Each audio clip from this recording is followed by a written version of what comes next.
Hello, it's Chris Fleming again, continuing my case study on Denmark. I wanted to focus on the elections that happened just recently in Denmark, so that's what my 3 articles focus on. Different aspects of the election that just happened. And I apologize if I pause a lot because I do not have a script, so I'm just going off bullet points.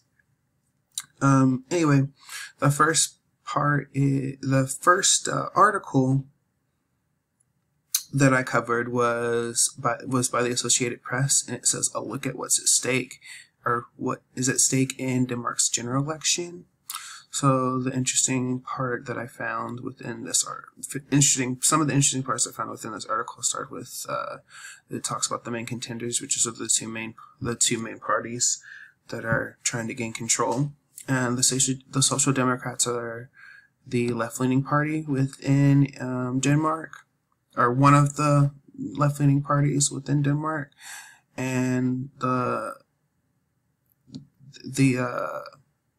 it says the Social Democrats, the main party, in the so-called Red Bloc of four other center-left parties face a center-right blue bloc that is losing steam.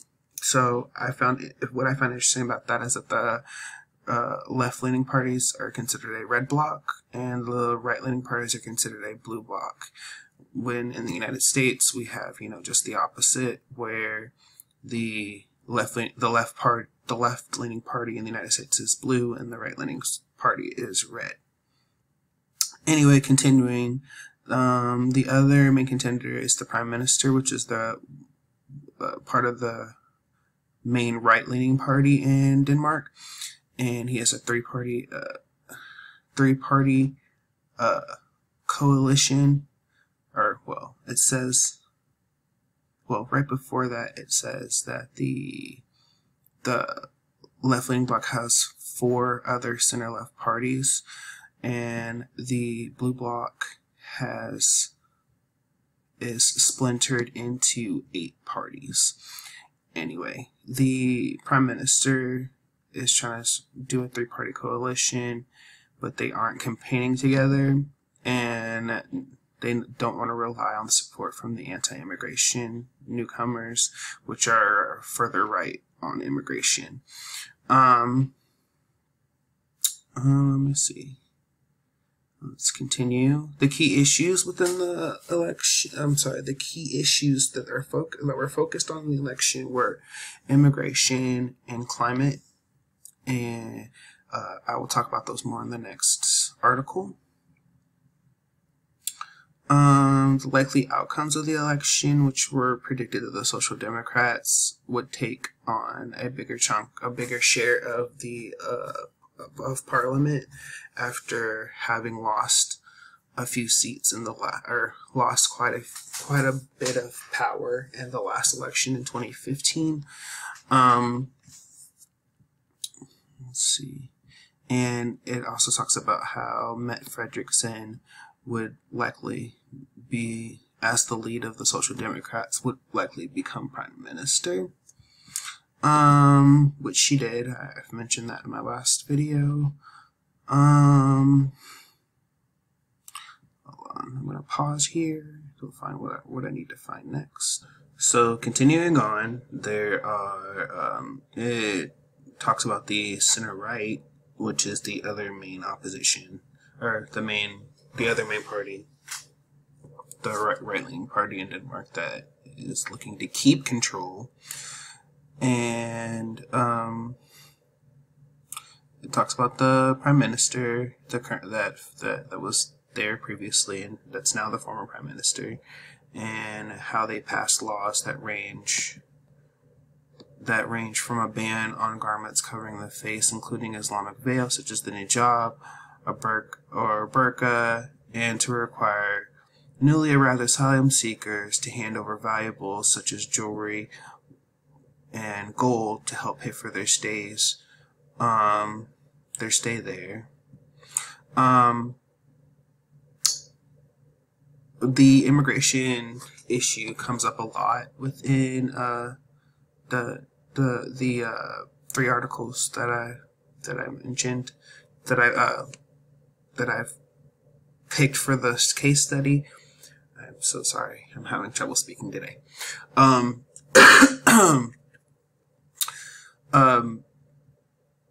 The right-leaning party,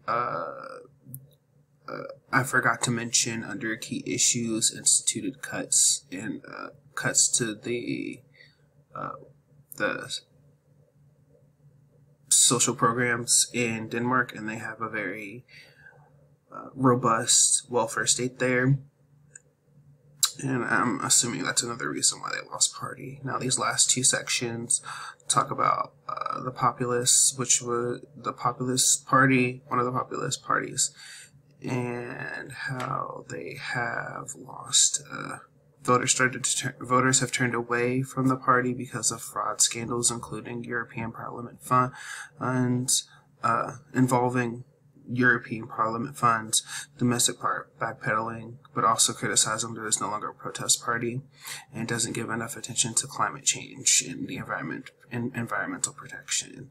So that's one of the parties that is starting to flounder within Denmark. And then there's the new far right, which they believe that they're challenging the current right-leaning, at the time it was the current right-leaning government of Denmark, about being being too soft on immigration, even though they've passed those laws. But they kind of took a little bit of steam away from the right-leaning party. Anyway, I'm gonna switch over to the next article.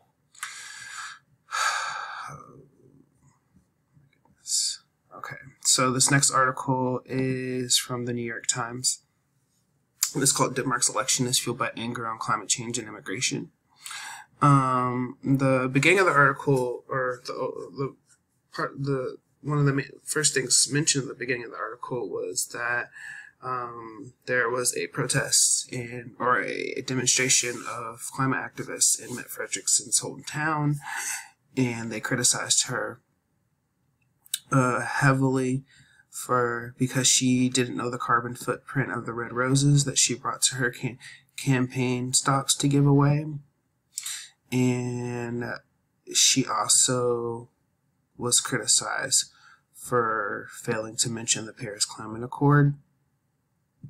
And it says they didn't let her forget it right here. So I'm assuming that the climate protests got a little bit more raucous or rowdy as a result when they found out that information out. Now, one interesting thing is there's a quote in here from a couple of people, but most interesting is that it says, there's a young guy, 26 years old, talking about it. Says, "I was doubting if I could allow myself to have children in the world, which could collapse in 30 to 40 years. By somebody who's 26 in relation to climate change." But I'm trying to move pretty quickly on to something else, but onto the immigration side, because let me see.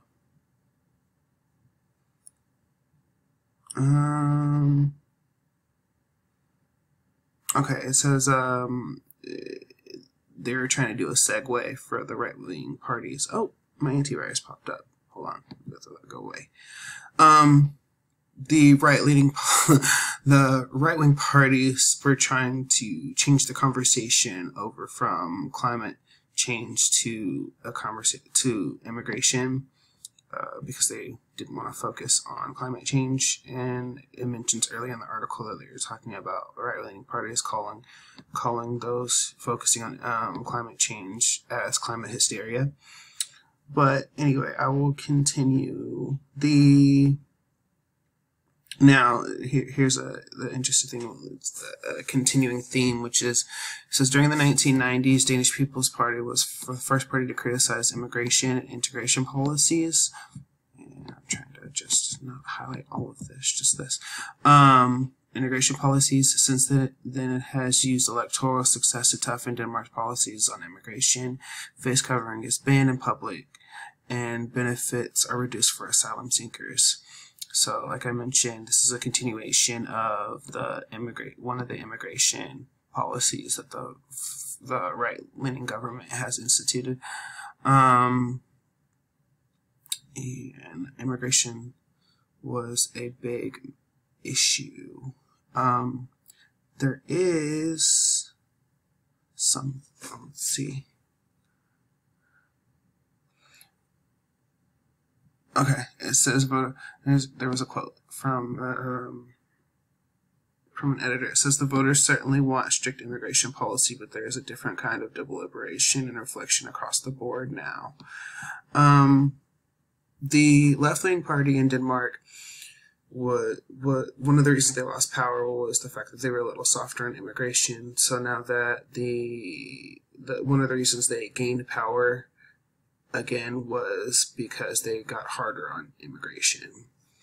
It's mentioned in, I believe, this article. It may have been the previous article, but I think it's this one. Anyway, we will go to the last article because I'm running out of time. This last article is by NPR, and it's called "In Denmark's Election, a Shift to the Left, Unlike Much of Europe."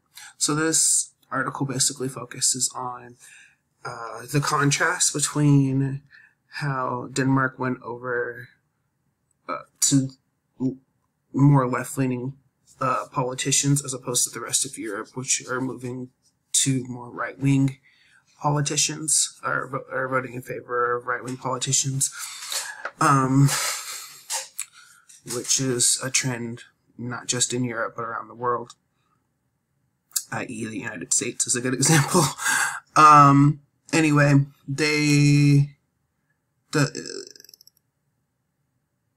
hold on, I'm going to pause so I can find what I need to look for.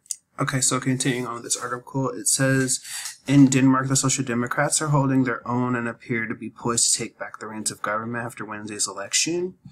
And it continues on to say that the last time Danes voted in a parliamentary election in 2015, Europe's migration crisis was at a boiling point. Support for populist anti-immigration Danish People's Party had surged to 21%, a few points behind the Social Democrats, but enough to carry the current center-right coalition into power.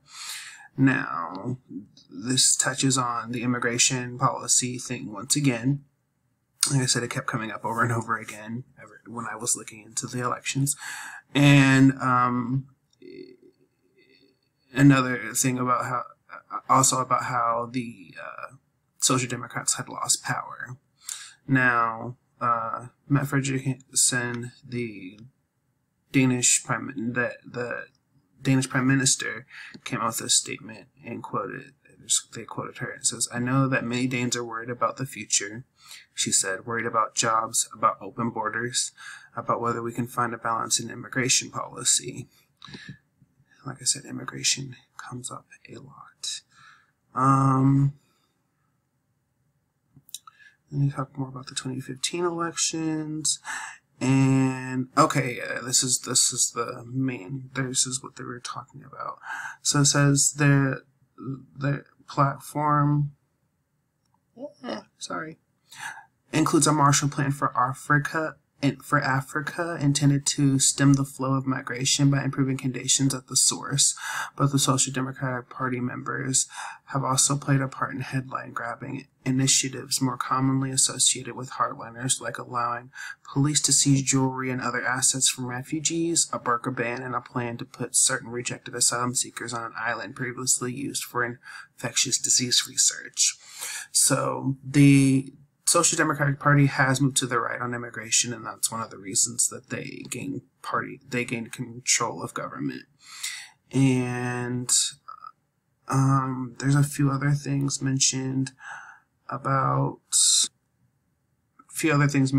how the left-leaning parties are going to form a coalition government and the infighting between the parties. And then I think I have, let's see. Here's my site's sourced page here, right? right here.